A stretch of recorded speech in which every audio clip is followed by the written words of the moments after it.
Venezuela conmemora Febrero Patriótico acá en Quito el miércoles 27 de febrero, es decir, mañana. Anaí Arizmendi, viceministra de Asuntos Penitenciarios, se encuentra hoy en El Ciudadano para explicarnos en qué consiste esta conmemoración muy simbólica para la hermana República de Venezuela. Anaí, bienvenida al Ciudadano. Gracias. Por favor, explíquenos en qué consiste Febrero Patriótico, cuáles son sus objetivos y en qué se basa el concepto de la conmemoración, por favor. Sí, bueno, Febrero Patriótico es una fecha además muy importante para todos los venezolanos. Son actividades que realizamos nacionales e internacionalmente en función de conmemorar y recordar un momento histórico muy importante para el país y partiendo además de aquellos sucesos podemos entender además la Venezuela contemporánea, porque se trata de una fecha en la cual se produjo una importante insurgencia popular contra todas las políticas neoliberales, contra lo que era el paquete del Fondo Monetario Internacional,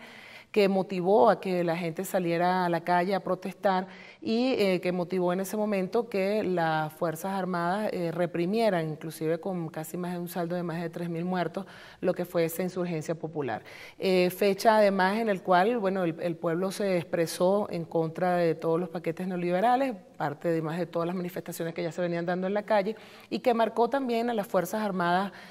bolivarianas con un sentir bolivariano en el sentido de que es lo que no debían hacer los soldados y a raíz de ahí también le dio más fuerza a lo que fue el movimiento de los cuarteles, que luego se conocería también como el movimiento bolivariano, del cual pertenece el presidente Hugo Chávez y otros militares, y forma parte entonces de esas fechas en la cual la unidad cívico-militar comienza a gestarse en el país para consolidar hoy lo que es este proceso revolucionario entre pueblo militar y el pueblo en general que venimos realizando y impulsando en Venezuela. ¿Se puede decir entonces que es el nacimiento de la revolución bolivariana,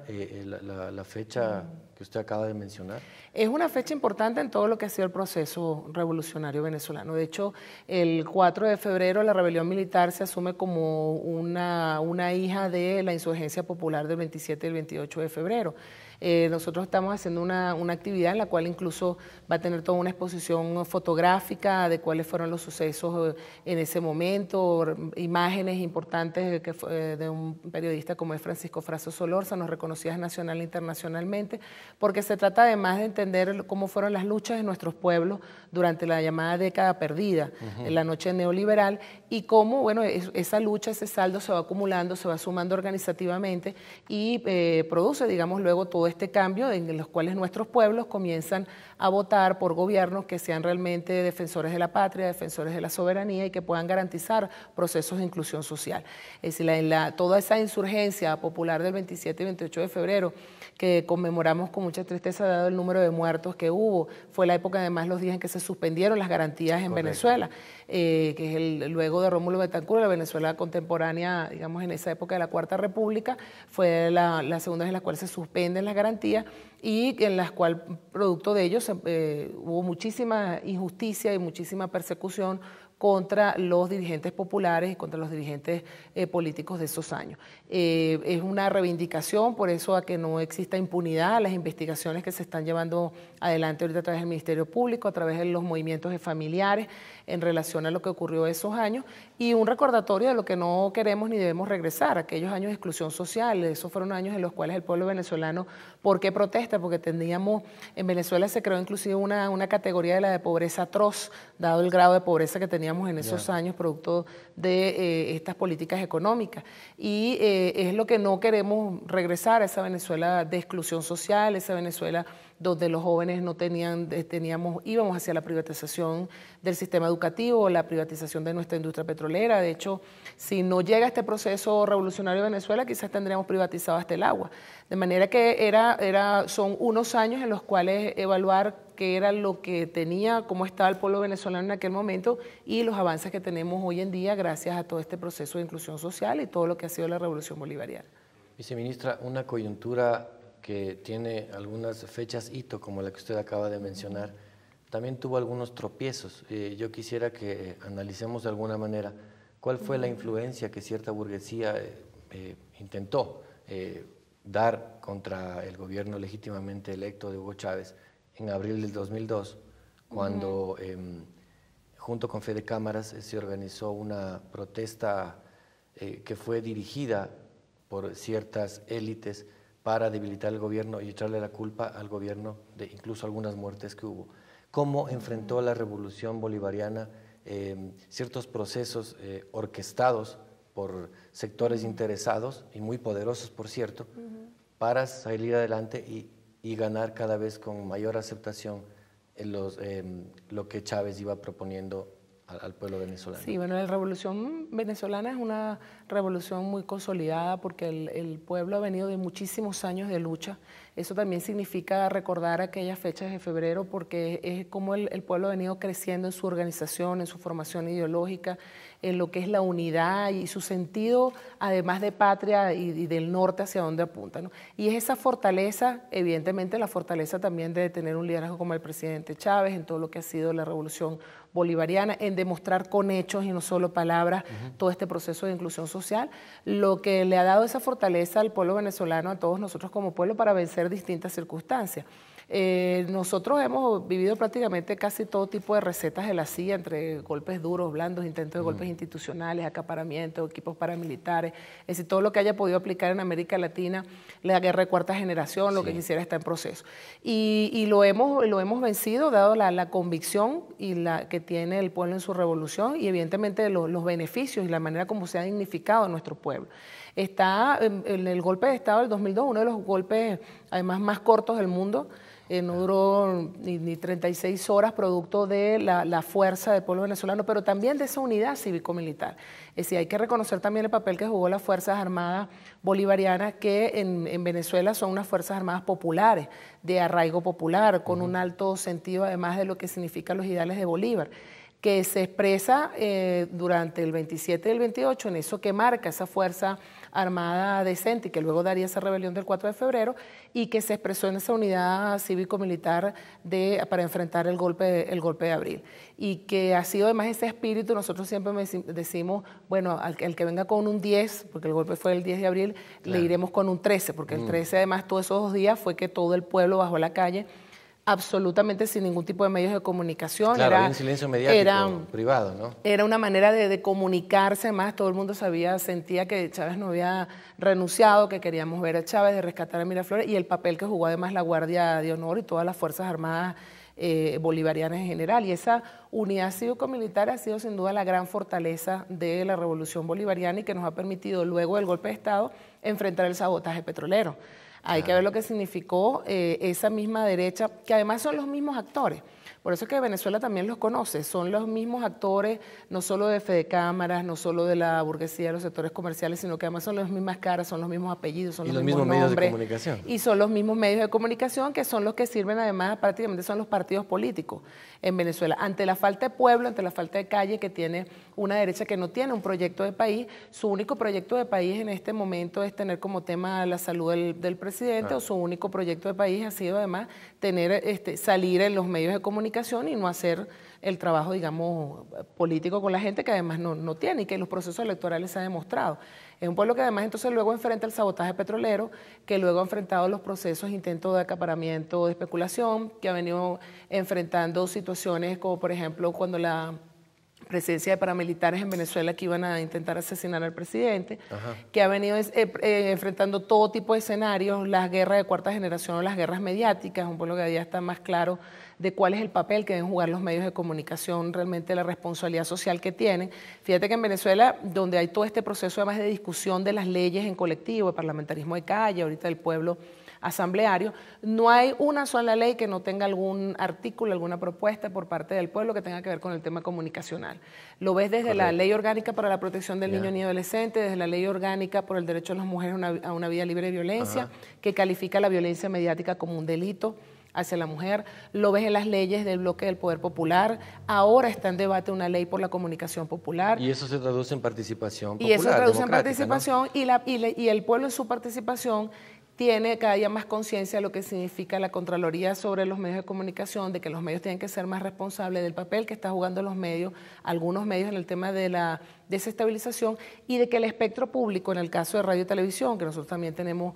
una ley sobre la responsabilidad social en radio y televisión, y son de todos y todas los venezolanos y venezolanas. Es decir, que debe hacerse un uso responsable de un bien que es público y que es del Estado, independientemente de que tenga un operador público o un operador privado. De manera que hay un pueblo que es mucho más consciente sobre los distintos escenarios que se le presentan y además que está dispuesto a defender sus logros.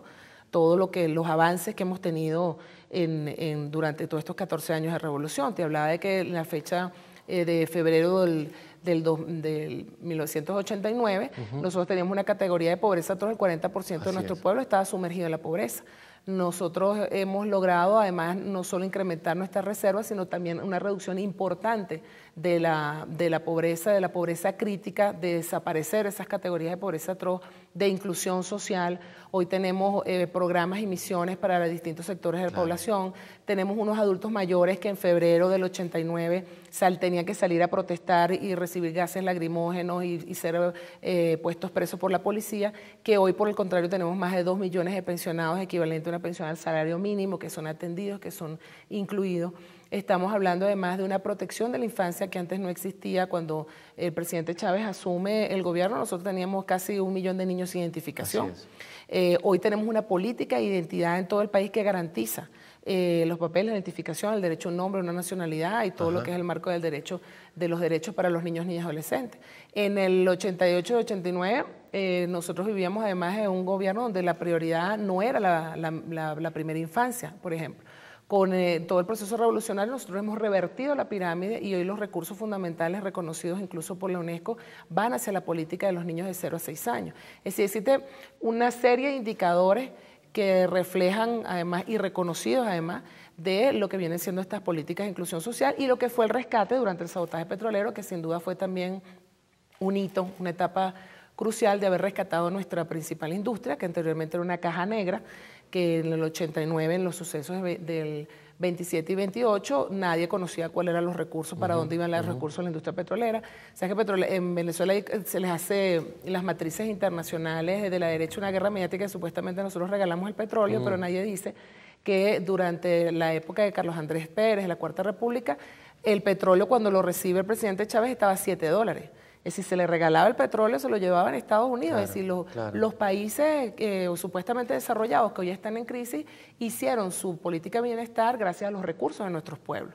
Y por eso es que hoy, en la medida que nosotros hemos logrado nacionalizar y retomar nuestras industrias para el beneficio y los programas sociales de nuestros pueblos, en Venezuela el 43% del presupuesto nacional está destinado a la inversión social. Correcto. Eso es un hito en la historia de nuestro país. Entonces, eso significa, además,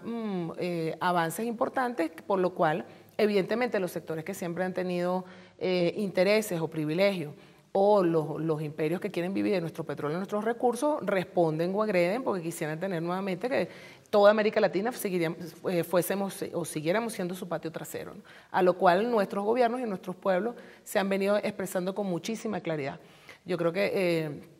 estas fechas recientes, el triunfo de Correa en Ecuador. A eso quería llegar, la popularidad de los gobiernos progresistas. Claro, lo demuestra. Yo creo que nuestros pueblos se vienen expresando con absoluta contundencia. En Venezuela nosotros ganamos por la vía del voto nuevamente. Nuestro presidente ha sido ya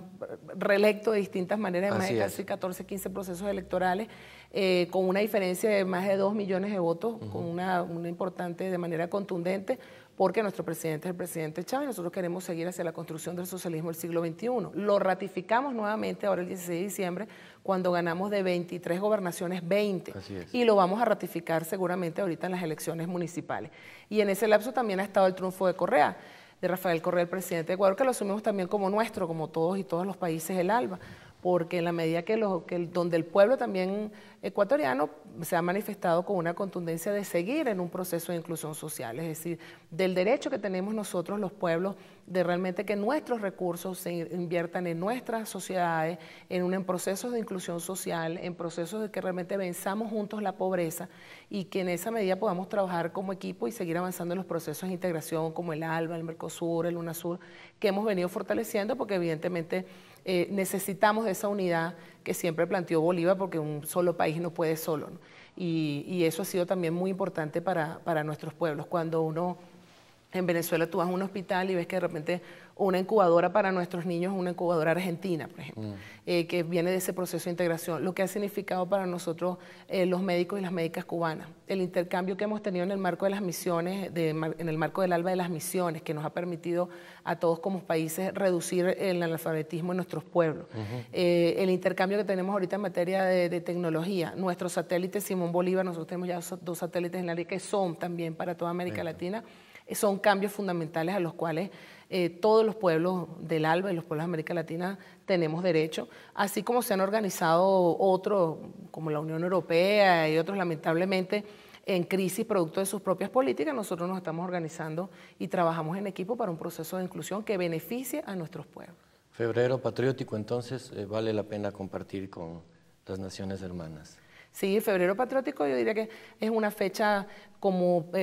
reflejo de la historia de todos nuestros pueblos de América Latina. Como el Febrero Patriótico venezolano, estoy segura que hay muchos días y febreros y marzos y años patrióticos de todos nuestros pueblos, porque es también un homenaje a la lucha de nuestros pueblos con contra toda la década neoliberal, que a todos nos dejó en cada uno de los países perseguidos, familias huérfanos, personas fallecidas, el hostigamiento político. Es decir, estos son procesos que nos ha costado mucho y por eso es lo importante que todas y todas defendamos nuestros procesos en defensa de la patria y de inclusión social. Muchas gracias, viceministra. Gracias. Reiteramos, Febrero Patriótico se conmemora también acá en Quito, en el Ministerio de la Cultura, el día de mañana. Y ha sido Anaí Arizmendi, viceministra de Asuntos Penitenciarios de la República Bolivariana de Venezuela, quien nos ha dado detalles sobre el evento mencionado.